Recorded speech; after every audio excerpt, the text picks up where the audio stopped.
স্বৈরাচার। এই সরকারের 3 গুণ ইফটিজিং দর্শন মানুষ খুন। এই সরকারের নেতাকর্মীরা ইফটিজিং করছে মেয়েদের সাথে, আর সরকার ইফটিজিং করছে জনগণের সাথে।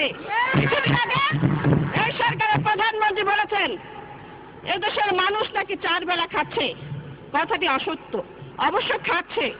আওয়ামী লীগের নেতা কর্মীদের ক্ষুধা এত বেশি বেড়ে গেছে, তারা 4 বেলা না 8 বেলাই খাচ্ছে। মাননীয় স্পিকার, মহামান্য রাষ্ট্রপতি যখন ভাষণ দিচ্ছিলেন, আপনি কি লক্ষ্য করেছিলেন মুজাহিদের একজন শরিক নেতার মন খুব খারাপ ছিল? পত্রিকায় দেখেছি উনার হৃদয়ে নাকি রক্তক্ষরণ চলছে, বুকে বড় ব্যথা। 26 মাস হয়ে গেল, কেউ কথা রাখেনি। রাষ্ট্রপতি বানানো তো দূরের কথা, চকিদারও বানাইল না এই সরকার।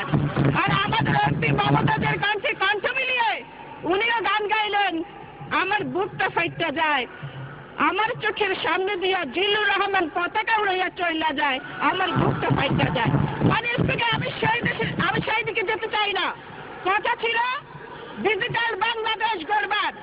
26 মাসের মাথায় ডিজিটালের ডিজিটা ডিলেট হয়ে সব কিছু টাল হয়ে গেছে। সবাই যেন কেমন একটু বেসামাল।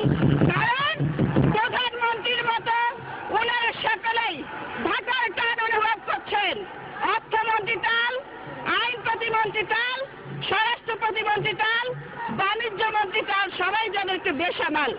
আমরা দেখছি প্রধানমন্ত্রী ছেলে সজীব ওয়াজেদ জয় আমেরিকা থেকে প্রতি মাসে আসেন এবং টাকার ভাগ নিয়ে প্রতি মাসে চলে যাচ্ছেন।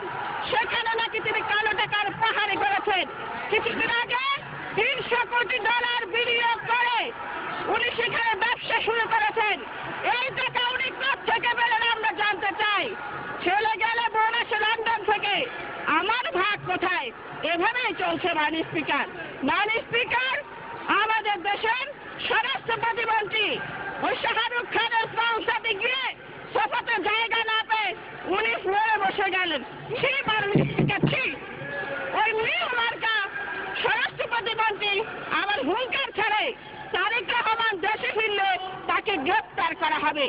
আমরা বলতে চাই, তারেক রহমান বাংলাদেশের রাজনীতি উজ্জ্বল নক্ষত্র, তিনি বাংলাদেশের ভবিষ্যৎ। আজকে তারেক রহমানকে ষড়যন্ত্র করে নির্যাতন করে তারেক রহমানের কোমর ভাঙা যায়, কিন্তু মনোবল ভাঙা যায় না। ক্ষমতার জন্য তাকে বন্দী রাখা যায়, কিন্তু পরাজিত করা যায় না। তিনি আজকে অসুস্থ, সুস্থ হবার সাথে সাথে তিনি বাংলার মাটিতে ফিরবেন। কোন বাধা, কোন হুমকি, কোন মামলা তারেক রহমানের দেশে ফিরে আসাকে ঠেকাতে পারবে না ইনশাআল্লাহ। তিনি যেদিন বাংলার মাটিতে ফিরবেন, সেদিন ওই জিয়া বিমানবন্দরে 1 লক্ষ কোটি মানুষ তাকে বরণ করতে যাবে, সেই হাত দিয়ে গ্রেপ্তার করতে যাবেন। সেই হাত ফেরত আসবে না, সেই কালো হাত সেখানে ভেঙে গুড়িয়ে দেওয়া হবে।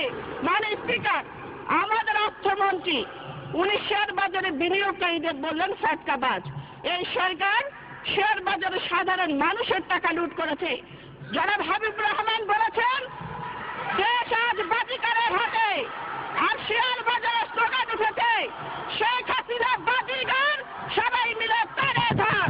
আর আমাদের প্রধানমন্ত্রী বললেন উনি শেয়ার বাজার বুঝেন না। এটি বলে পার পাওয়া যাবে না। মাননীয় প্রধানমন্ত্রী, আপনাকে শেয়ার বাজার বুঝতে হবে।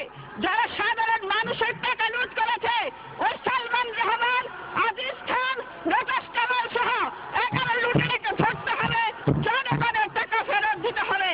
মাননীয় স্পিকার, এই সরকার শেখ মুজিবের দেশি বিদেশি নাতি পুতি খন্তির নিরাপত্তা আইন পাশ করেছে, জনগণের নিরাপত্তার কোনো খবর নাই। আজকে এমপিদের বাসায় ডাকাতি হয়। যে সরকার এমপিদের নিরাপত্তা দিতে পারে না, তারা কি করে 16 কোটি মানুষের নিরাপত্তা দেবে? মাননীয় স্পিকার, যে আওয়ামী লীগ বিরোধী দলে থাকতে দিনের পর দিন হরতাল করেছে, আজকে আমরা হরতালের রাস্তায় নামলে আমাদের গ্রেপ্তার করা হয়। প্রথম সারিতে বসা একজন মন্ত্রী হরতাল করতে গিয়ে পুলিশের হাতে কামড় দিয়েছিলেন, এমন ইতিহাস আমরা জানি। আজকে হরতালে আমাদের উপর জল কামান তুলে দেওয়া হয়েছে। মাননীয় স্পিকার, চেয়ে দেখেন ওইদিকে চেয়ারগুলো কেমন করে আমাদের দিকে তাকে মিটমিট করে হাসছে এবং বলছে এসো আমার ঘরে এসো, আর এদিকে চেয়ারগুলো উনাদেরকে ডাকছে তাড়াতাড়ি আসো। তাই বলতে চাই, ওখানে বসে যে আঘাত আপনারা আমাদের করছেন, আগামীতে এখানে আসলে সেই আঘাত কতটুকু সহ্য করতে পারবেন আমরা জানি না।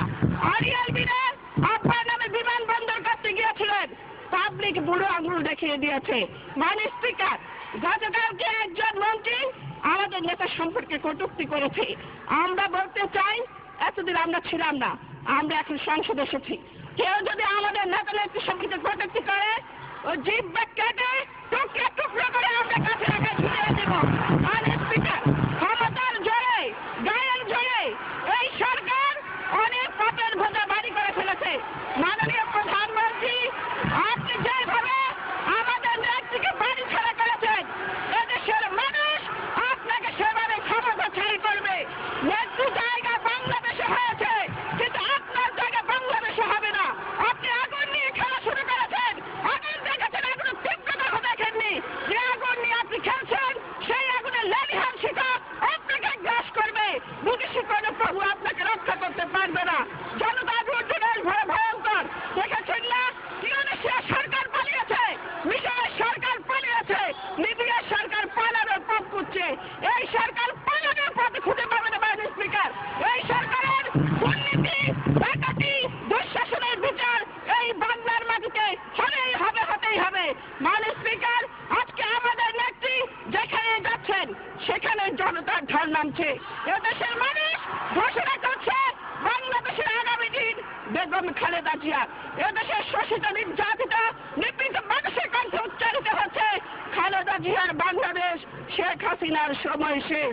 আজকে এখানে বলতে চাই, হুঁশিয়ার, লঙ্ঘিত হবে রাত্রি নিশীতে মন্ত্রীরা হুঁশিয়ার, হতে হবে বাংলাদেশ জিন্দাবাদ। মাননীয় স্পিকার, আপনাকে অসংখ্য অসংখ্য ধন্যবাদ। ধন্যবাদ মাননীয় সদস্য। প্লিজ আমার কথা শুনেন।